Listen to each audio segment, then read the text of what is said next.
Hello students, कैसे हैं आप लोग। मेरा नाम है रोहित सिंघल। देखिए, अपन डिस्कस कर रहे थे अपना statement of comprehensive income. What is comprehensive income अपन ने डिस्कस किया था। कॉम्प्रिहेंसिव इनकम क्या होती थी? Net income plus OCI. ठीक है। अपन ने ये भी डिस्कस किया था कि कॉम्प्रिहेंसिव इनकम के अंदर कौन से ट्रांजेक्शन आते हैं।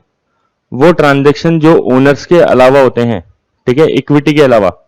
तो ये पॉइंट इंपॉर्टेंट है, एग्जाम में पूछा जा सकता है कि कॉम्प्रिहेंसिव इनकम के अंदर कौन से ट्रांजेक्शन होते हैं ओनर्स के अलावा। ठीक है। एक चीज ध्यान रखनी है आपको, ओसीआई को अपन equity section of balance sheet में दिखाते हैं। ये पहले भी अपन ने डिस्कस किया था कि इक्विटी के अंदर क्या क्या आता है।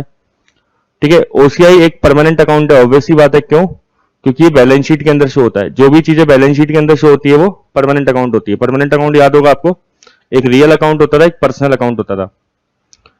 ओसीआई का अपन ने एक फॉर्मेट डिस्कस किया था। ये सारा पार्ट किसका है? नेट इनकम का। देखो, नेट इनकम आ गई। Net income plus OCI is equal to comprehensive income. अब स्टूडेंट्स, मैं आपको एक चीज यहाँ पे इंपॉर्टेंट है जो बताना चाहता हूं। ओसीआई को अपन दो तरीके से शो कर सकते हैं।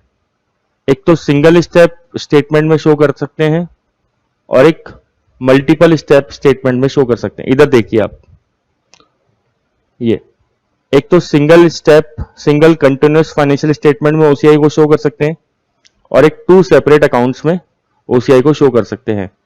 बट दो अलग अलग होंगे, लेकिन कॉन्जिक्यूटिव होंगे, मतलब लगातार होंगे। क्या मतलब है इसका?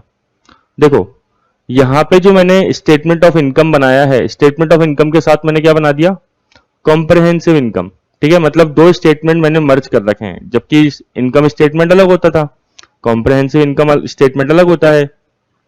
तो कैसे मर्ज किया? पहले मैंने नेट इनकम निकाल दिया, उसी स्टेटमेंट के अंदर मैंने ओसीआई ऐड कर दिया। ठीक है। एक तो तरीका ये होता है। एक तरीका क्या होता है? मैं स्टेटमेंट ऑफ इनकम को अलग बताऊं और कॉम्प्रिहेंसिव इनकम को भी मैं अलग बता दूं। कैसे?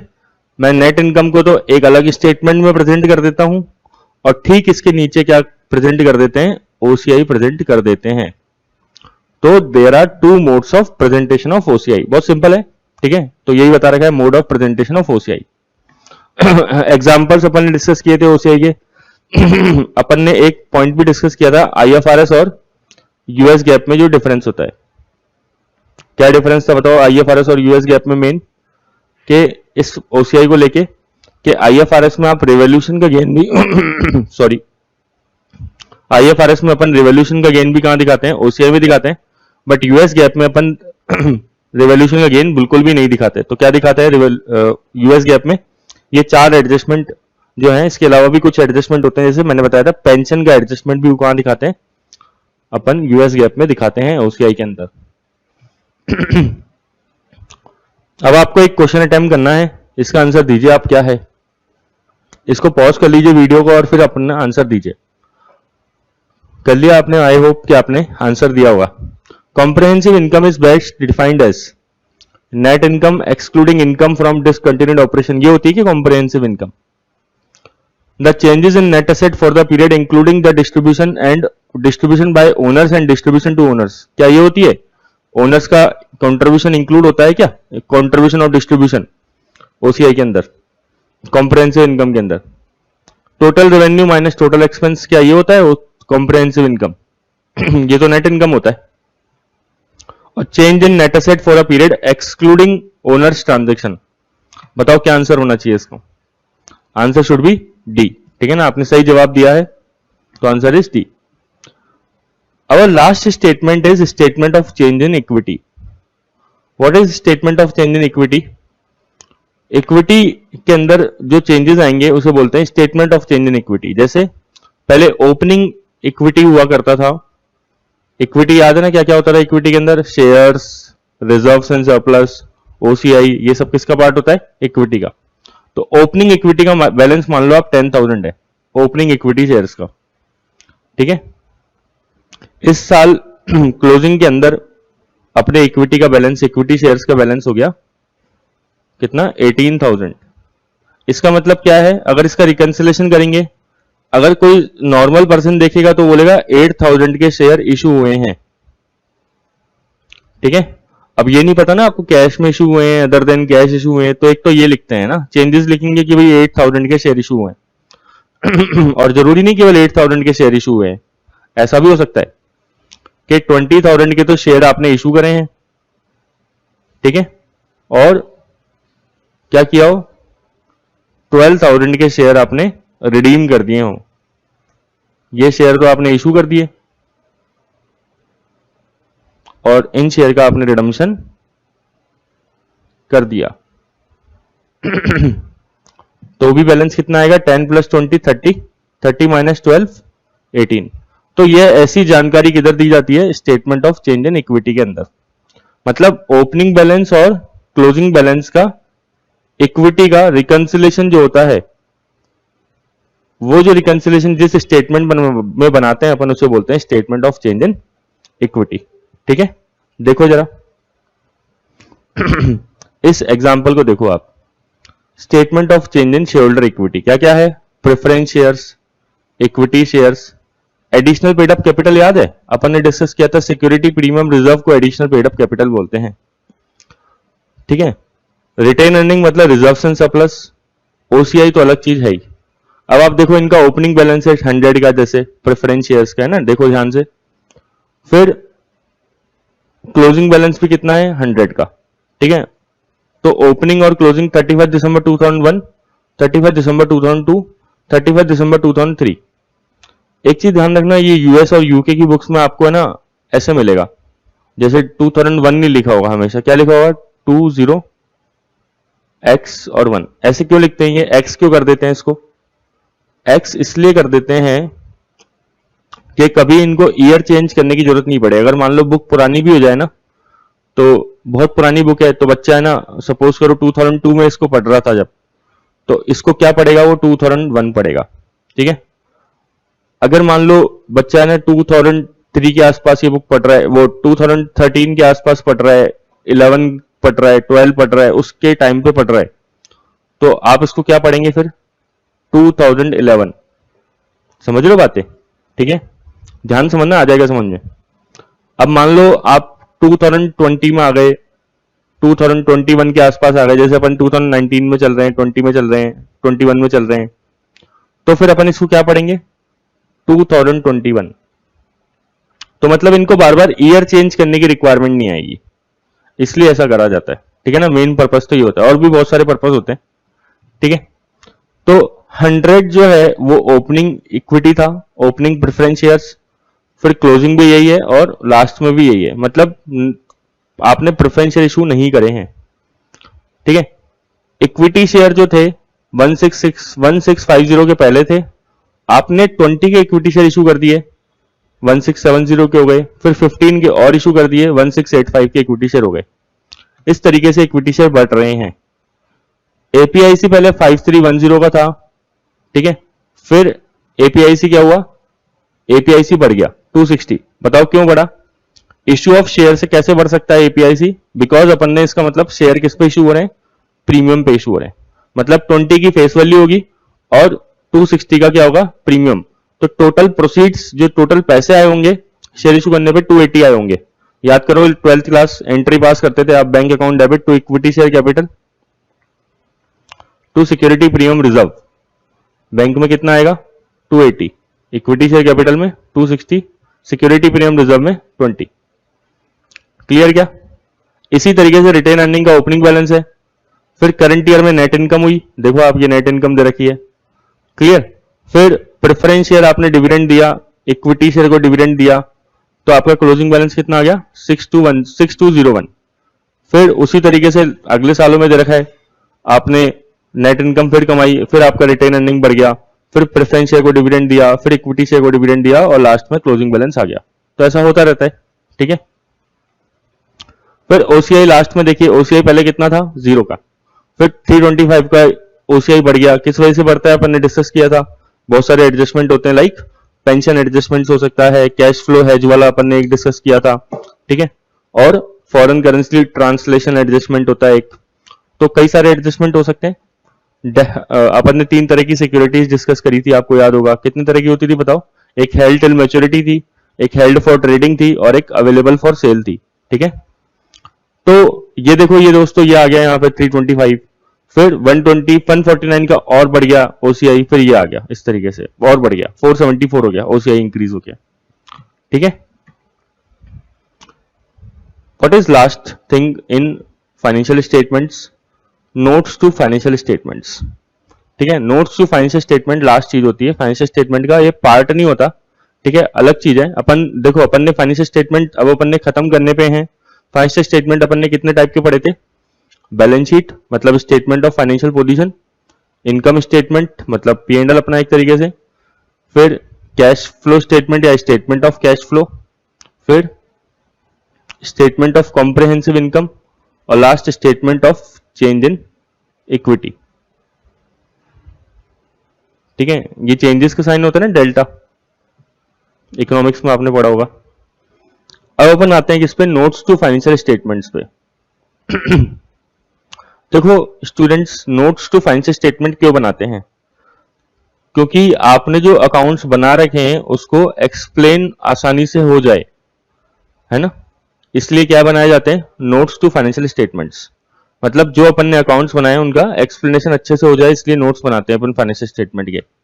तो notes present detailed financial information about the company appearing after the financial statement. Simple सी बात ये। तो देखो, ये एक पर्सन है, ये नोट्स टू फाइनेंशियल स्टेटमेंट पढ़ रहे हैं। ठीक है, ये property plant and equipment, borrowing, taxes, leases, ये सारी डिटेल पढ़ रहे हैं। ठीक है, तो investor can reads all the disclosure in the notes to financial statement before investing. तो इससे आपको सारी चीजें पता लग जाती है। तो नोट्स टू फाइनेंशियल स्टेटमेंट मतलब क्या है? A complete set of financial statement require notes to financial statement in order to present a thorough picture of the company financial position और result of its operation। result of its operation कैसे पता लगता है? Income statement के through. Financial position कैसे पता लगती है? स्टेटमेंट ऑफ फाइनेंशियल पोजीशन क्या होता है? Balance sheet. तो एक कंप्लीट पिक्चर शो करता है नोट्स टू अकाउंट्स। ठीक है, notes are used to explain the items present in the main body of the financial statement. तो ये अपन पढ़ ही रहे हैं। For example, if the company recognize a loss in the income statement due to impairment of fixed asset, a note is a way to explain how the asset is impaired। Impairment मतलब समझते हो आप? Impairment मतलब होता है किसी भी चीज की वैल्यू का गिरना, कम होना। ठीक है, ये डेप्रिसिएशन के अलावा होता है। सिंपल एग्जांपल देता हूं आपको।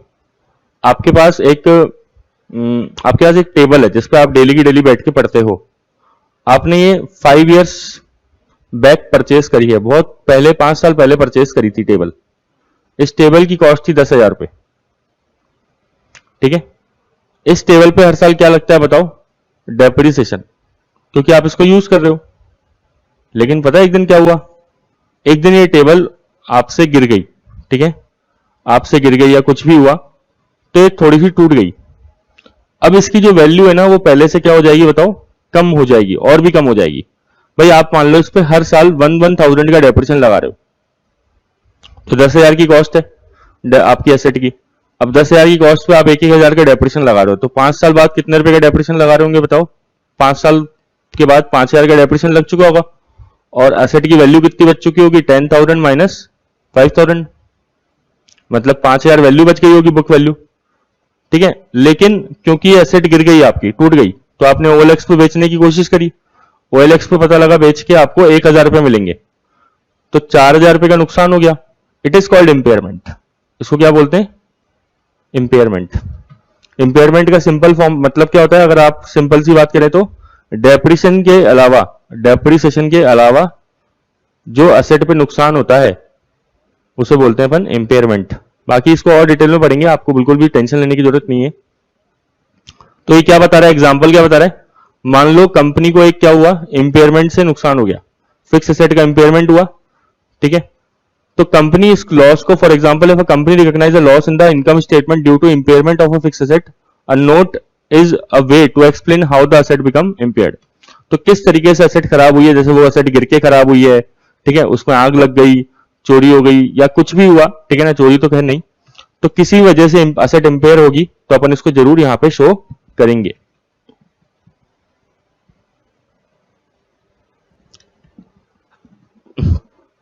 ठीक है फ्रेंड्स, क्या आपको समझ में आ गया नोट्स टू अकाउंट्स क्यों बनाते हैं? क्योंकि notes to accounts financial position को और फाइनेंशियल परफॉर्मेंस को एक्सप्लेन करते हैं। ठीक है, एक complete set of picture show करते हैं नोट्स टू अकाउंट्स। ठीक है, और क्या है, ये एग्जांपल मैंने दिया आपको कि एसेट किस तरीके से इंपेयर्ड हुई है, उसका एक example. Notes to financial statements में क्या क्या चीजें आती है? Accounting policy, first part is accounting policy. अब ये अकाउंटिंग पॉलिसी क्या होती है? देखो, ये अकाउंटिंग पॉलिसीज, अकाउंटिंग प्रिंसिपल्स ही होते हैं जो कंपनी यूज करती है, ठीक है, to present its financial statement fairly. जैसे क्या, अब कंपनी अकाउंटिंग प्रिंसिपल यूज करती है, सपोज करो डेप्रिसिएशन जो है कौन से मेथड से लगाना है, स्ट्रेट लाइन से कि डब्ल्यूडीवी से, ठीक है। तो बताओ ये क्या हुआ? ये एक अकाउंटिंग पॉलिसी का एग्जांपल है। और क्या, इस तरीके से आप एग्जांपल ले सकते हो, स्ट्रेट लाइन मेथड और डब्ल्यूडीवी मेथड के अलावा कंपनी यूज कर रही है स्टॉक वैल्यूएशन के अंदर फीफो मेथड या फिर वेटेड एवरेज या फिर लीफो मेथड, ठीक है। ये बाद में डिस्कस करेंगे क्या होता है, ये आएगा अपने कोर्स में पूरा का पूरा, ठीक है। तो कंपनी ये सब चीजें यूज कर रही है, ये सब किसका पार्ट होता है? अकाउंटिंग पॉलिसी का। इसी तरीके से इंटेंजिबल एसेट्स को किस तरीके से शो करना है, बहुत सारी चीजें हैं, आप धीरे धीरे आगे अपने आप समझ में आने लग जाएगी आपको। जिस चीज में ऑल्टरनेटिव प्रेजेंट होते हैं, जनरली इश्यूज उसमें आता है कि कंपनी कौन सी पॉलिसी यूज कर रही है। तो हो सकता है कि कंपनी की पॉलिसी हो स्ट्रेट लाइन मेथड पे डेप्रिसिएशन लगाना, हो सकता है डब्ल्यूडीवी मेथड पे डेप्रिसिएशन लगाना। तो अकाउंटिंग पॉलिसीज क्या होती है? वो प्रिंसिपल्स जो अकाउंट्स को बनाने के लिए काम में आते हैं, ठीक है। सिंपल सी बात ये। तो company should present a disclosure of significant accounting policies. तो कंपनी को जो भी अकाउंटिंग पॉलिसीज है उनका डिस्क्लोजर करना चाहिए। एक और होता है related party disclosure. Related party disclosure में क्या होता है? कंपनी के जो रिश्तेदार होते हैं, बताओ पहले तो कंपनी के रिश्तेदार कौन होते हैं? सबसे मेन डायरेक्टर्स, ठीक है। कोई मेजर सप्लायर, ठीक है। कोई holding company, holding company discuss किया था ना अपन ने। कोई सब्सिडरी कंपनी जो 50% से ज्यादा शेयर खरीदती है दूसरी कंपनी की, उसे होल्डिंग कहते हैं। ऐसे बहुत सारे हो सकते हैं कंपनी के रिलेटिव्स, ठीक है। अगर इनके साथ कोई ट्रांजैक्शन होता है रिलेटेड पार्टी के साथ, तो कंपनी को क्या चाहिए कि उसको डिस्क्लोज करना चाहिए प्रॉपरली। ऐसा क्यों? क्योंकि इनके साथ हो सकता है ट्रांजैक्शन में थोड़ी धांधलेबाजी करी हो, मतलब क्या किया हो? मैनिपुलेशन किया हो। तो मैनिपुलेशन को अवॉइड करने के लिए कि मैनिपुलेशन हुआ है नहीं हुआ है, इस चीज को प्रॉपरली डिस्क्लोज करना पड़ता है कि भाई ट्रांजैक्शन जो है रिलेटेड पार्टी के साथ कौन कौन से हुए हैं, ठीक है। तो रिलेटेड पार्टी की डिस्क्लोजर्स मतलब क्या होता है? सिंपल, कि रिलेटेड पार्टी के साथ जो भी ट्रांजैक्शन करोगे उसको प्रॉपरली आप क्या करके चलेंगे? डिस्क्लोज करके चलेंगे। जैसे मैं आपको एक एग्जांपल देता हूं, आपने नाम सुना होगा चंदा कोचर का, ठीक है। स्पेलिंग कोई बात नहीं। चंदा कोचर ने क्या किया? चंदा कोचर जो है किस लिए फेमस है बताओ? ये पहले आईसीआईसीआई बैंक की सीईओ थी। इवन ये इंडिया की कॉस्ट एंड मैनेजमेंट अकाउंटेंट भी थी। पहले इंडिया के अंदर सीएमए इंस्टीट्यूट ने, मतलब आईसीडब्ल्यूआई जो इंस्टीट्यूट है इंडिया का, Indian Institute of Cost, Indian cost and works accountant of India, पहले उसको बोलते थे अपन, cost and works accountant of India. पहले इन्होंने क्या कर रखा था, क्योंकि ये सीएमए थी, तो इंडियन सीएमए, तो चंदा कोचर की फोटो अपनी वेबसाइट पे लगा रखी थी, और सीएमए इंस्टीट्यूट ने, और प्रमोट करते थे सीएमए को इस तरीके से।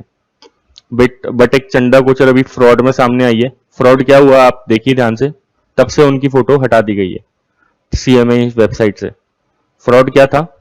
फ्रॉड ये था कि चंदा कोचर ने एक अपनी एक कंपनी थी, अपनी कंपनी तो नहीं बताता हूं अभी क्या हुआ, एक वीडियोकॉन कंपनी थी। वीडियोकॉन का आपने नाम सुना है? वीडियोकॉन कंपनी को बहुत सारा लोन दिया, और लोन देने के बाद वो लोन को एनपीए डिक्लेयर कर दिया। एनपीए मतलब क्या होता है? बैड डेप्ट। बैंकों की भाषा में एनपीए को बोलते हैं नॉन परफॉर्मिंग एसेट्स। एनपीए मतलब बैड डेप्ट होता है, सिंपल। एनपीए की फुल फॉर्म होती है नॉन परफॉर्मिंग एसेट। तो पहले चंदा कोचर के टाइम पे जब वो सीईओ थी, उस टाइम पे चंदा कोचर ने आईसीआईसीआई बैंक के थ्रू लोन दिलवाया, किसको? वीडियोकॉन कंपनी को, है ना। और फिर वो लोन बाद में बैड डेप्ट डिक्लेयर कर दिया।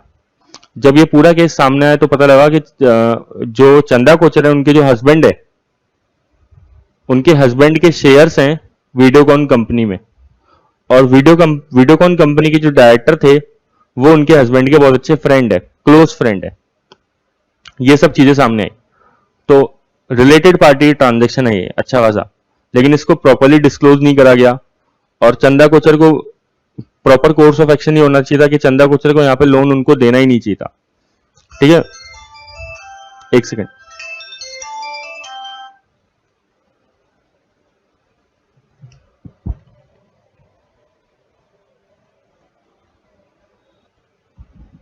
तो क्या कोर्स ऑफ एक्शन होना चाहिए था? इसके अंदर ये कोर्स ऑफ एक्शन होना चाहिए था कि चंदा कोचर को इनको लोन देना ही नहीं चाहिए था। चंदा कोचर का यहाँ पे क्या है? Conflict of interest. ऐसे क्वेश्चन आपके एथिक्स में पूछ लेते हैं। चंदा कोचर का क्या है यहाँ पे? कॉन्फ्लिक्ट ऑफ इंटरेस्ट है। एथिक्स अपने कोर्स में है, ध्यान रखना, 50 मार्क्स के अंदर, पार्ट 2 के अंदर आएगा। पार्ट 2 में सेक्शन F आएगा, सबसे लास्ट टॉपिक है एथिक्स अपना। तो चंदा कोचर का क्या है यहाँ पे? Conflict of interest. What is conflict of interest? सुना है कभी? कॉन्फ्लिक्ट ऑफ इंटरेस्ट वर्ड क्या होता है? कॉन्फ्लिक्ट ऑफ इंटरेस्ट मतलब होता है जब, ध्यान सुनना, आपको डेफिनेशन लिखनी पड़ेगी अगर ऐसे के अंदर आ जाएगा क्वेश्चन तो। कॉन्फ्लिक्ट ऑफ इंटरेस्ट मतलब जहां पे personal interest plus professional interest, personal and professional interest जब कोलाइड करते हैं, जब आपस में टकराते हैं, तो उस चीज को बोलते हैं अपन क्या? Conflict of interest. जब पर्सनल और प्रोफेशनल इंटरेस्ट को आपस में टकरा दिए जाते हैं ये, तो इसे क्या बोलते हैं? Conflict of interest. Personal interest Chanda Kochhar का था इस केस में, था ना, उनके हस्बैंड की कंपनी थी वीडियोकॉन, मतलब वीडियोकॉन के अंदर कुछ शेयर थे उनके हस्बैंड के। और प्रोफेशनल इंटरेस्ट मतलब चंदा कोचर यहाँ पे ड्यूटी कर रही थी अपना, ठीक है, आईसीआईसीआई बैंक की सीईओ थी वो उस टाइम पे। तो ये दोनों आपस में कोलाइड कर रहे हैं, तो अगर कोलिजन करते हैं तो proper course of action Chanda Kochhar का क्या होना चाहिए था? चंदा कोचर को पहली बात तो ये चीज डिस्क्लोज करनी चाहिए थी साफ साफ कि देखो भाई, ये कंपनी ना मेरे हस्बैंड के फ्रेंड की है और मेरे हस्बैंड के भी कुछ शेयर्स हैं इसके अंदर, तो मैं इस कंपनी के अंदर जो लोन होगा उसकी जो डिसीजन मेकिंग है उसके अंदर पार्ट नहीं लूंगी। लोन देना ना देना वो अलग बात है, वो डिसाइड मैं नहीं करूंगी, कोई और करेगा, पूरा बोर्ड मिलके कर लेगा भले ही, लेकिन मैं इस डिसीजन मेकिंग से हट जाती हूँ, पीछे हट जाती हूँ। आपने कभी देखा है, कई बार है ना, जजेस होते हैं, तो जजेस के सामने ना कोई केस आया हुआ होता है। अब ये मान लो कोर्ट है, एक कोर्ट के अंदर वो जज हैं, ठीक है, उनके सामने कोई केस आया और जज को, और जज की जो बेटा है, बेटी है, रिलेटिव है कोई क्लोज, वो उस केस के अंदर लॉयर है। समझ रहे हो क्या कह रहा हूं? कि ये जज है और जज के जो रिलेटिव है क्लोज वो लॉयर हैं, और इन्हीं का केस, इन्हीं से रिलेटेड केस क्या है, जो एक केस है वो केस कोर्ट में पहुंच चुका है, जो इनके क्लोज रिलेटिव लड़ रहे हैं। अब जज यहां पे जब डिसीजन देंगे तो हो सकता है कि बायसनेस आ जाए, हो सकता है, ठीक है, या फिर इसके अंदर क्या बोल सकते हैं, सब्जेक्टिविटी इन्वॉल्व होगी, और नहीं भी होगी तो फिर भी लोगों को लगेगा कि यार ये तो जज है ना, अपने रिलेटिव के पक्ष में फेवर दे रहे हैं, वो जजमेंट दे रहे हैं, तो करना क्या चाहिए, इन जज को इस केस से अपने हाथ पीछे खींच लेने चाहिए, उनको ये केस में डिसीजन देना ही नहीं चाहिए, कुछ जजमेंट देना ही नहीं चाहिए। तो ऐसा कई बार होता भी है, पेपर में आता है कि जज ने इस केस को लड़ने से, मतलब इस केस पे सुनवाई करने से मना कर दिया, ठीक है, तो ऐसा होता है। ये कॉन्फ्लिक्ट ऑफ इंटरेस्ट को अवॉइड करने का सबसे अच्छा तरीका है। तो जब भी एग्जाम में चीजें आएगी तो आप क्या लिखेंगे, कॉन्फ्लिक्ट ऑफ इंटरेस्ट से कैसे बचना है, avoiding conflict of interest is the best solution to save our self from conflict of interest. Conflict of interest को अवॉइड करना सबसे बढ़िया सॉल्यूशन है, ताकि अपन कॉन्फ्लिक्ट ऑफ इंटरेस्ट से बचे रहें। क्लियर क्या? तो नोट्स टू फाइनेंशियल स्टेटमेंट में क्या क्या चीजें शो होती है, अकाउंटिंग पॉलिसीज। अकाउंटिंग पॉलिसीज क्या होती है, वो प्रिंसिपल्स जो अकाउंट्स बनाने के लिए काम में लिए जाते हैं, ठीक है, और रिलेटेड पार्टी डिस्क्लोजर। कुछ अकाउंटिंग पॉलिसीज देख लेते हैं, और जैसे कंसोलिडेशन करने का क्या मेथड यूज किया गया है। आपको याद होगा कंसोलिडेशन का मीनिंग क्या होता था, जब ब्रांच, याद है आपको, एक कंपनी है, उसका हेड ऑफिस इंडिया में है, उसकी ब्रांच यूएसए के अंदर है, ठीक है, ये ब्रांच है यूएसए के अंदर, तो हेड ऑफिस को क्या करना होता है, ब्रांच के अकाउंट्स को अपने अंदर मिलाना होता है, जोड़ना होता है, तो इसे बोलते हैं कंसोलिडेशन। इसी तरीके से कोई होल्डिंग कंपनी है, होल्डिंग कंपनी की जितनी भी सब्सिडरी कंपनीज होती है ना, तो होल्डिंग कंपनी को खुद के अकाउंट्स तो बनाने ही होते हैं, साथ में सब्सिडरी के अकाउंट्स को भी कंसोलिडेट करा जाता है, जोड़ा जाता है, समझ रहे हो? तो जैसे कोई कंपनी है एक्स और एक कंपनी है वाई, तो एक्स ने वाई के 50% से ज्यादा शेयर खरीद रखे हैं, एक्स ने वाई के 50% से ज्यादा शेयर खरीद लिए, सपोज करो 60% शेयर खरीद लिए, तो एक्स क्या करेगा, एक्स खुद के अकाउंट्स तो बनाएगा, वाई खुद के अकाउंट्स अलग बनाएगा, दोनों अपने अपने अलग अलग अलग अकाउंट्स तो बनाएंगे। लास्ट में एक्स क्या करेगा, कंसोलिडेट कर देगा, वाई के अकाउंट्स को एक्स के अंदर जोड़ देगा। समझ रहे हो बात को? डेप्रिसिएशन मेथड क्या यूज किया गया है ना, जैसे अपन ने डिस्कस किया, ये क्या है, ये आगे अपन डिस्कस करेंगे बाद में, बेसिस ऑफ कंसोलिडेशन यूज। अभी बस इतना समझ लो कंसोलिडेशन का मीनिंग क्या होता है।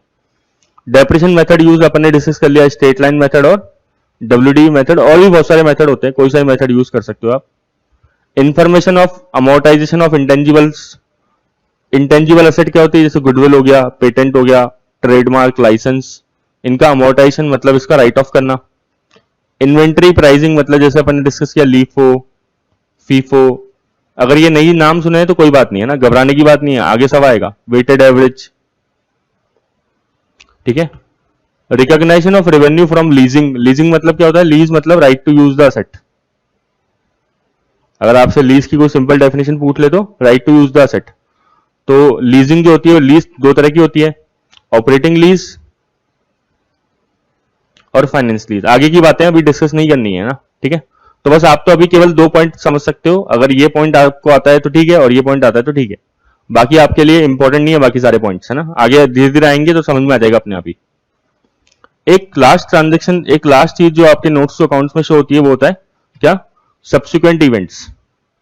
व्हाट आर सब्सिक्वेंट इवेंट्स, अब ध्यान सुनना अच्छी तरीके से, बहुत इंपॉर्टेंट टॉपिक है, ठीक है। और ये किसका पार्ट है subsequent events, notes to financial statements का। तो सब्सिक्वेंट इवेंट्स मतलब वो इवेंट्स होते हैं, अब जैसे मान लो ये आप बैलेंस शीट बना रहे हो, ठीक है, आपकी बैलेंस शीट कहां से चालू हुई, 1 जनवरी से, और खत्म कहां हुई, 31 दिसंबर को, ठीक है। यूएस में जनरली 1 जनवरी से ईयर चालू होता है, तो 1 जनवरी से बैलेंस शीट चालू हुई और 31 दिसंबर को खत्म हो रही है। ईयर ले लेते हैं 2019, 2019 की बात चल रही है। अब हुआ क्या, 31 दिसंबर 2019 के बाद कोई इवेंट अराइज हो गया, ठीक है। मान लो ये 31 दिसंबर 2019 है, इसके बाद जनवरी में, फरवरी में, मार्च में, अप्रैल में, यहां पे इस पीरियड में कभी भी क्या लग गई, आग लग गई गोडाउन में, ठीक है, या कोई डेटर था बड़ा, बेड डेप्ट हो गया, अपन ने किसी को उधार माल बेचा था वो बेड डेप्ट हो गया, ठीक है। अब मुझे बताओ जरा, ये जो ट्रांजेक्शन हुआ है इस पीरियड में, ये कौन से ईयर में जाएगा, सर 2020 में जाएगा। इसको कौन से ईयर में रिकॉर्ड करेंगे, 2020 में करेंगे। अब आपने थ्योरेटिकली एकदम सही आंसर दिया है, बट थ्योरेटिकली दिया है। अब आप सुनना, देखो होता क्या है प्रैक्टिकली। एक चीज तो ये ध्यान रखना, 2019 जो ईयर है ना, कभी भी उसके अकाउंट्स 2019 में बनके तैयार नहीं होते, ये बात पता है आपको। अब जैसे ईयर खत्म हुआ 31 दिसंबर 2019, तो आपको क्या लगता है 31 दिसंबर 2019 को 1 जनवरी से लेकर 31 दिसंबर 2019 तक के जितने भी अकाउंट्स थे वो रात को बन जाएंगे, तैयार हो जाएंगे?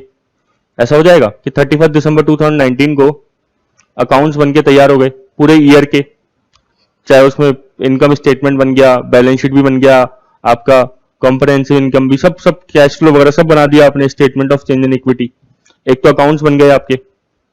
अकाउंट्स बनने के बाद आपको पता है क्या होता है, अकाउंट्स बनने के बाद एक बोर्ड ऑफ डायरेक्टर्स को साइन करते हैं, ठीक है। उससे पहले ऑडिट भी होती है, बीच में ऑडिट में 3 महीने लगते हैं, 3-4 महीने लग जाते हैं ऑडिट करते करते। ऑडिट मतलब क्या होता है, अकाउंट्स को चेक करना, सिंपल भाषा में ये। तो पहले अकाउंट्स बनते हैं, फिर ऑडिट होती है, फिर डायरेक्टर साइन करते हैं, फिर ये अकाउंट्स जो हैं उसको एजीएम में दिखाना होता है, एनुअल जनरल मीटिंग, हर साल एक मीटिंग होती है शेयर होल्डर की, उसे बोलते हैं एजीएम, एनुअल जनरल मीटिंग। तो शेयर होल्डर्स की मीटिंग होती है एक, उसके अंदर दिखाना है, उससे पहले मीटिंग से पहले उस मीटिंग का नोटिस जाएगा। तो ये सारा काम हो जाएगा एक दिन में, 31 दिसंबर 2019 को ये सब चीजें हो जाएगी कि अकाउंट्स भी बन गए, उनकी ऑडिट भी हो गई, फिर डायरेक्टर्स ने साइन भी कर दिया, एजीएम का नोटिस भी भेज दिया शेयर होल्डर्स को कि भाई मीटिंग में आना है, शेयर होल्डर्स आओ, अकाउंट्स चेक कराएंगे आपको, ठीक है। शेयर होल्डर्स आ भी गए, एजीएम खत्म भी हो गई, रात को सबके सब घर चले गए, सो गए। ऐसा पॉसिबल है? मुझे तो नहीं लगता ऐसा होगा, ठीक है। अब देखो ऐसा होता भी नहीं है। 31 दिसंबर 2019 या 2019 ईयर के जो अकाउंट्स है ना, उसको बनते बनते कम से कम अगले साल के 6 महीने लग जाते हैं। मतलब वो कब तक खत्म होता होगा? अप्रोक्स 30 जून 2020 तक खत्म होता है। मतलब 6 महीने का काम और रहता है अकाउंट्स बनाने के अंदर। मतलब 2019 के जो अकाउंट्स है वो 6 मंथ्स लेंगे, तब जाके कंप्लीट होंगे 2020 में। कम से कम इतना टाइम लगेगा, ठीक है। तो अब इस बीच में ये हो सकता है ना कि अब देखो जैसे 2019 के अकाउंट्स में तो ये तो डाउट है ही नहीं कि 1 जनवरी से लेकर 31 दिसंबर तक के सारे ट्रांजेक्शन आएंगे, इसमें तो कोई डाउट है ही नहीं। लेकिन ये बताओ आप कि 2020 के भी कोई ट्रांजेक्शन आ सकते हैं क्या? नॉर्मली नहीं आने चाहिए। क्यों नहीं आने चाहिए? क्योंकि वो जो 2020 के अंदर जो भी काम हो रहा है वो कौन से ईयर में दिखाएंगे? फिर अपन 2020 के अंदर दिखाएंगे उसको अकाउंट्स में, ना कि 2019 के अंदर। समझ रहे हो इशू क्यों आ रहा है? कि 2020 के अंदर जो कुछ भी इवेंट हो रहा है उसके इवेंट के अभी तक आपने 2019 का जो अकाउंट्स है उसको क्लोज नहीं करा अभी तक पूरा का पूरा, अभी वो अकाउंट्स बन रहे हैं।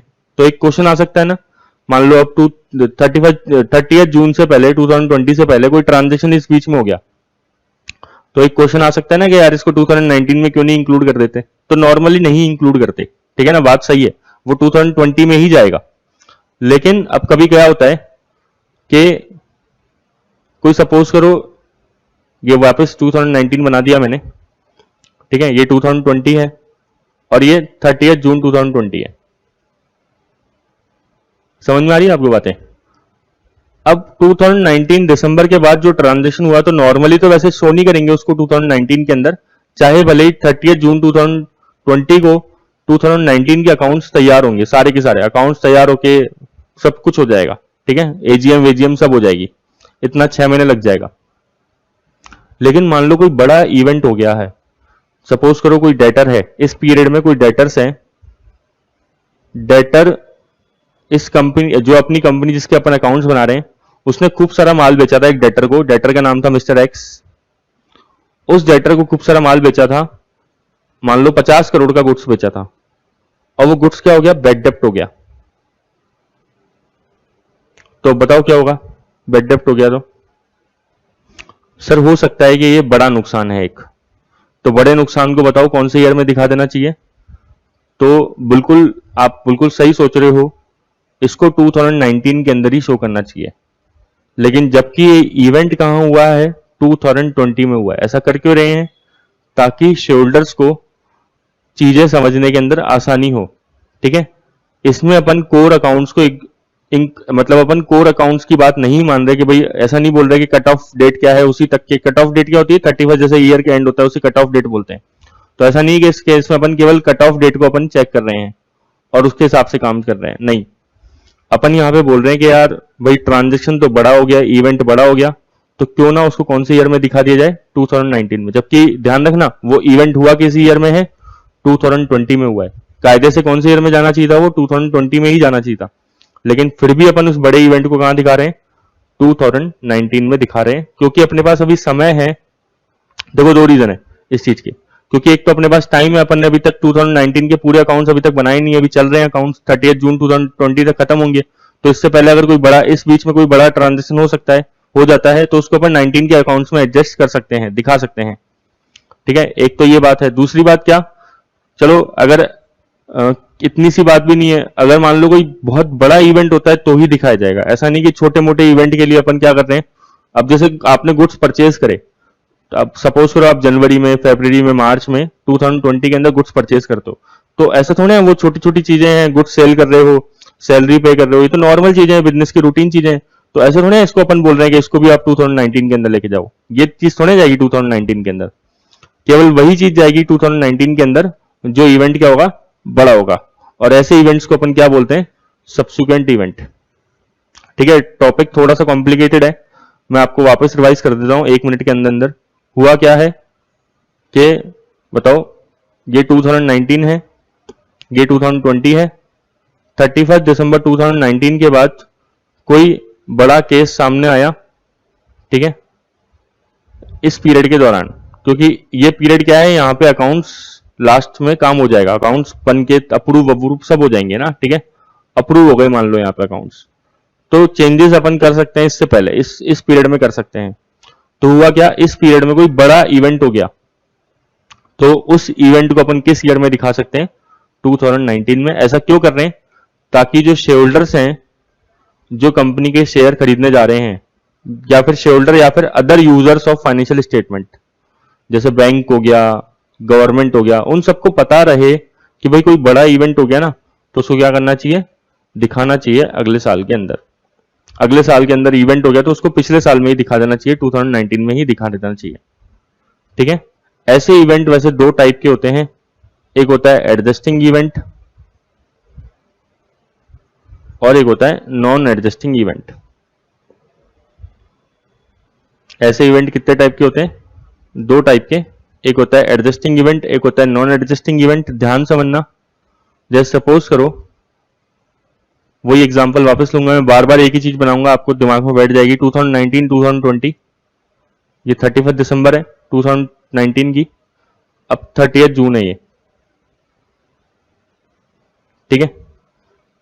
अब मान लो कि कोई इवेंट इस पीरियड में हो जाए, ईयर खत्म होने के बाद, भाई 2019 के अंदर यहां से यहां तक ट्रांजेक्शन जो होंगे वो तो सारे के सारे 2019 में जाएंगे, चाहे छोटा हो चाहे बड़ा हो, उससे कोई बात ही नहीं है ना। इशू किस में आ रहा है, 2020 के अंदर जो ट्रांजेक्शन हो रहे हैं क्या वो 2019 में दिखाए जा सकते हैं, यही तो इशू है। तो 2020 के अंदर जो स्टार्टिंग के अंदर ट्रांजेक्शन हो रहे हैं 6 महीने के अंदर अंदर, जब अपने अकाउंट्स बनके तैयार नहीं हुए हैं, ठीक है, तो अगर वो कंडीशंस एग्जिस्ट करती थी बैलेंस, ध्यान सुनना, कंडीशंस एग्जिस्ट करती थी बैलेंस शीट डेट पे, बैलेंस शीट डेट क्या है 31 दिसंबर 2019, और वो ट्रांजेक्शन हो जाता है बाद में, तो उसको अपन किस ईयर में एडजस्ट कर देंगे, 2019 में एडजस्ट कर देंगे। सपोज करो, वापस बोल, पहले तो वापस सुन लो क्या बोल रहा हूं। अगर कोई इवेंट होता है 2019 के जस्ट बाद, ईयर खत्म होने के बाद, ठीक है, जिसकी कंडीशंस एग्जिस्ट करती थी बैलेंस शीट डेट के दिन, बैलेंस शीट डेट क्या है 31 दिसंबर 2019, उस दिन कंडीशंस एग्जिस्ट करती थी और वो इवेंट हुआ 2019 के बाद, तो ऐसे इवेंट को मैं क्या कह रहा हूं, एडजस्टिंग इवेंट कह रहा हूं। एडजस्टिंग इवेंट्स होने से क्या फर्क पड़ेगा, ऐसे इवेंट्स को अपन 2019 के अंदर ही एडजस्ट कर देंगे। समझ में आया, एक एग्जांपल सुनो, आपका एक डेटर था, आपने किसी को उधार दिया था, ठीक है, 50 करोड़ का, ठीक है, इस पूरे साल भर के दौरान दिया था, 2019 के टाइम पे दिया था। 31 दिसंबर 2019 को पता लगा कि उस डेटर ने तो क्या फाइल कर रखा है, इंसॉल्वेंसी के लिए फाइल कर रखा है। इंसॉल्वेंसी क्या, बैंकरप्सी के लिए फाइल कर रखा है। बैंकरप्सी क्या होती है, कोर्ट से डिक्लेयर करवा रहा है अपने आप को कि भाई मैं दिवालिया हो गया, अब मुझसे कोई भी पैसे नहीं मांगे। तो 31 दिसंबर 2019 को जब आपने उससे पूछा फोन करके, तो उसने क्या बोला, मैंने तो साहब कोर्ट में एप्लीकेशन लगा दी, मिस्टर एक्स है ये जिसको आपने उधार दिया है, ठीक है, बोला कि भाई मैंने तो एप्लीकेशन लगा दी कोर्ट के अंदर, अब पता नहीं मैं तो आपको पैसा नहीं दे पाऊंगा, ठीक है। और हुआ क्या, 31 दिसंबर 2019 के बाद जैसे ही 2020 चालू हुआ, और इन 6 महीने के दौरान वो पर्सन क्या हुआ, उसको कोर्ट ने बोला चल तुम्हें दिवालिया डिक्लेयर कर देते हैं। तुम्हें क्या डिक्लेयर कर देते हैं, बैंकरप्ट डिक्लेयर कर देते हैं। अब मुझे बताओ ऐसे इवेंट को क्या बोलोगे आप, एडजस्टिंग बोलोगे नहीं बोलोगे? बिल्कुल सर, ये इवेंट एडजस्टिंग इवेंट है। क्यों है बताओ? क्योंकि इस इवेंट की कंडीशंस एग्जिस्ट करती थी ऑन बैलेंस शीट डेट। इसका क्या मतलब है, कंडीशन क्या है भाई, ये इवेंट होगा, कुछ थोड़ा बहुत पता था या नहीं पता था अपन को, भाई 20 के अंदर इवेंट हुआ, लेकिन 31 दिसंबर 2019 को जब अपन ने बैलेंस शीट बना रहे थे, तो उस दिन ये बात पता थी नहीं पता थी? बिल्कुल पता थी। कैसे पता थी? क्योंकि उस पर्सन ने इंसॉल्वेंसी के लिए इंसॉल्वेंसी के लिए कोर्ट में अप्लाई कर रखा है, ठीक है, तो अपन को ऑलरेडी ये बात पता थी। तो ऐसे इवेंट को क्या बोलते हैं अपन, एडजस्टिंग इवेंट बोलते हैं। अब क्या होगा, अब ये इवेंट भले ही 2019 के बाद हुआ है, मतलब 2020 में इस पीरियड में हुआ है, इस इवेंट को आप किस ईयर में दिखा दोगे, 2019 में साफ साफ दिखाओगे, एडजस्ट कर दोगे अकाउंट्स में। समझ में आ गया क्या बोले हैं? लास्ट बार सुन लो कि अगर कोई बड़ा इवेंट हो जाता है 2019 के बाद, जिसकी कंडीशन एग्जिस्ट करती थी ऑन 31 दिसंबर 2019, मतलब बैलेंस शीट डेट, तो उस इवेंट को, बड़े इवेंट को आपको पिछले साल जाके दिखाना ही पड़ेगा। 31, अब मतलब जब 2019 के अकाउंट्स बना रहे हो तो उसमें एडजस्ट कर देंगे। सर नॉन एडजस्टिंग इवेंट क्या होता है? जो एडजस्टिंग इवेंट नहीं होता, मतलब अगर उस चीज की कंडीशन एग्जिस्ट नहीं करती थी on the balance sheet date, हो तो गया 2019 के बाद ही हुआ है, ठीक है, सब्सिक्वेंट इवेंट है, ध्यान रखना कब हो रहे हैं? After 2019, after 31 December 2019, but before 30 जून 2019 20, मतलब है ना, इस बीच के दौरान हो रहे हैं दोनों इवेंट, इसी बीच के दौरान हो रहे हैं। तो नॉन एडजस्टिंग इवेंट क्या होंगे? वो इवेंट जो हुए तो बाद में हैं लेकिन उनकी कंडीशंस एग्जिस्ट नहीं करती थी ऑन 31 दिसंबर 2019। एग्जांपल सर, जैसे अब सपोज करो यहाँ पे आग लग गई 31 दिसंबर 2019 के बाद, इस 6 महीने के दौरान, ये जो 6 महीने थे इस पीरियड में आग लग गई और छोटा मोटा नुकसान हो गया, ठीक है, तो बताओ एडजस्टिंग इवेंट है नॉन एडजस्टिंग इवेंट है? नॉन एडजस्टिंग इवेंट है। क्यों? अरे हमें पता थोड़ी था कि आग लगेगी 31 दिसंबर 2019 के बाद, हमें पता था कि इन 6 महीने के दौरान आग लग जाएगी? क्या 31 दिसंबर 2019 को आपको ये बात पता थी क्या बैलेंस शीट बनाते समय? क्या ये कंडीशंस एग्जिस्ट करती थी कि इन अगले 6 महीने के अंदर आग लग जाएगी? नहीं करती थी ना। तो ये कौन सा इवेंट हुआ? Non adjusting event. तो इसको अपन एडजस्ट नहीं करते हैं, बस ज्यादा से ज्यादा क्या कर देंगे? डिस्क्लोज कर देंगे। अकाउंट्स में क्या करना? डिस्क्लोजर तो करना पड़ेगा, अगर बड़ा इवेंट है तो डिस्क्लोजर तो करना पड़ेगा, चाहे छोटा इवेंट है चाहे बड़ा इवेंट है, डिस्क्लोज तो कर दो, है ना। लेकिन आपको क्या है, इसको रिकॉर्ड नहीं करना 2019 में जाके, लेकिन एडजस्टिंग इवेंट को क्या करना था? 2019 में जाके एडजस्ट करना था, और इस इवेंट को क्या करना है? केवल डिस्क्लोज करना है, ठीक है। डिस्क्लोज मतलब बाहर डिस्क्लोज कर देंगे, और एडजस्टिंग इवेंट के अंदर तो उसका बैलेंस शीट में भी इंपैक्ट आएगा, उसका P&L में भी इंपैक्ट आएगा। अगली बात क्या हो सकती है? Last sir, non adjusting event ऐसा हो सकता है कि उसको एडजस्ट कर दें। एक है केस, ध्यान सुनना, नॉन एडजस्टिंग इवेंट को आप एडजस्ट भी कर सकते हो। कब एडजस्ट कर सकते हो?